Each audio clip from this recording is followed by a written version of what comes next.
জীবনটা একদম রিপন ভিডিওর মতো হয়ে গেছে। যাই হয় চুপচাপ সহ্য করে লইতে হয়। হা হা, এটাই বাস্তব। I love you. সবাই দেখি সুন্দর খুঁজতেছে, তাইলে ভাই আমি খাইলে আর কি হবে যে ভাই? সবাই দেখি সুন্দর তো ভাই, সবাই সবাই মানে সুন্দর বয়ফ্রেন্ড লাগবে, সুন্দর ছেলে লাগবে, আর এদিকে সালার আমি দিনের দিন শুধু কালো হচ্ছি যে ভাই।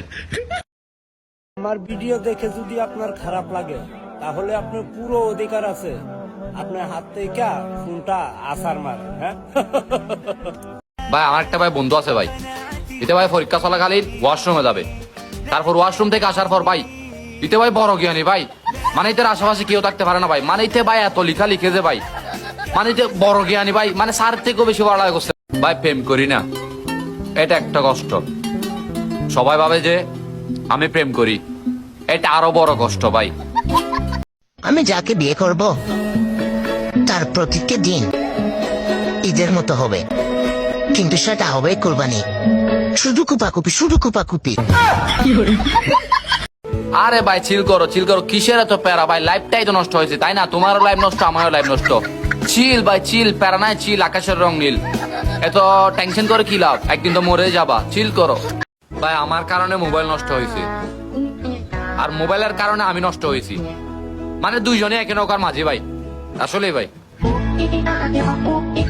এই মেয়েরা, তোমরা ছেলে হলে বুঝতে পারতা মেয়ে পটানো কত কঠিন। জানো কত কষ্ট করতে হয় মেয়ে পটানোর জন্য? চুলের নতুন নতুন কাটিং দিতে হয়, নতুন নতুন শার্ট প্যান্ট পরতে হয়, তারপরেও যখন মেয়ে পটে না তখন কি কষ্ট লাগে এটা তোমরা বুঝবে না, বুঝছো? তোমরা তো শুধু এরকম এরকম পাত্তা দাও না যে এরকম করে ভালো হয়ে যাও ভালো হয়ে যাও। জানি না মানুষ প্রপোজ কেমনে করে, আমার তো সিঙ্গারার সাথে সস চাইতেও শরম করে।